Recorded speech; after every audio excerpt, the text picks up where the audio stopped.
qui est merveilleusement bien documentée par le roi Ladurie. Et cette période fait que nous allons avoir un climat qui infecte la météo, et cette météo entraîne des conséquences qui sont de la disette, comme vous dites, parce que des étés trop chauds, des hivers trop froids, c'est terrifiant. Et puis il y a aussi la guerre qui a commencé avec l'Angleterre. Ce sera la fameuse guerre de 100 ans, on ne le sait pas encore. Et cette guerre, elle fait quoi? Eh bien, il y a les périodes où on est dans le frontal, et une fois que l'armée anglaise, par exemple, a terminé d'affronter l'armée royale, que se passe-t-il?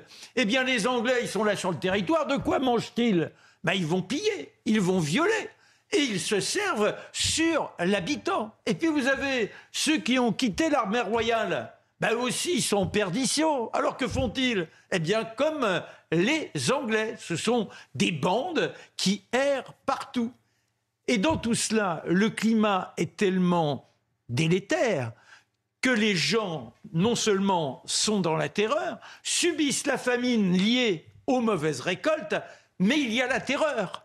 Ils ont un système immunitaire qui est affaibli, et ça donne quoi? Eh bien, ça favorise fortement les contagions. Et parmi celles-ci, vous avez, en 1348, la fameuse peste noire, qui va emporter une grande partie de la population.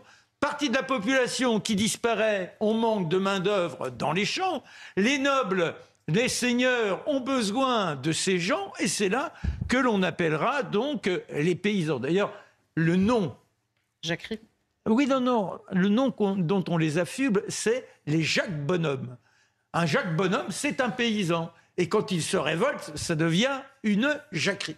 Et dans tout cela, forcément, il y a d'abord eu, comme premier roi contre le roi anglais, Philippe VI de Valois. Lui succède son fils Jean II le Bon. Et il y a une grande bataille en 1356.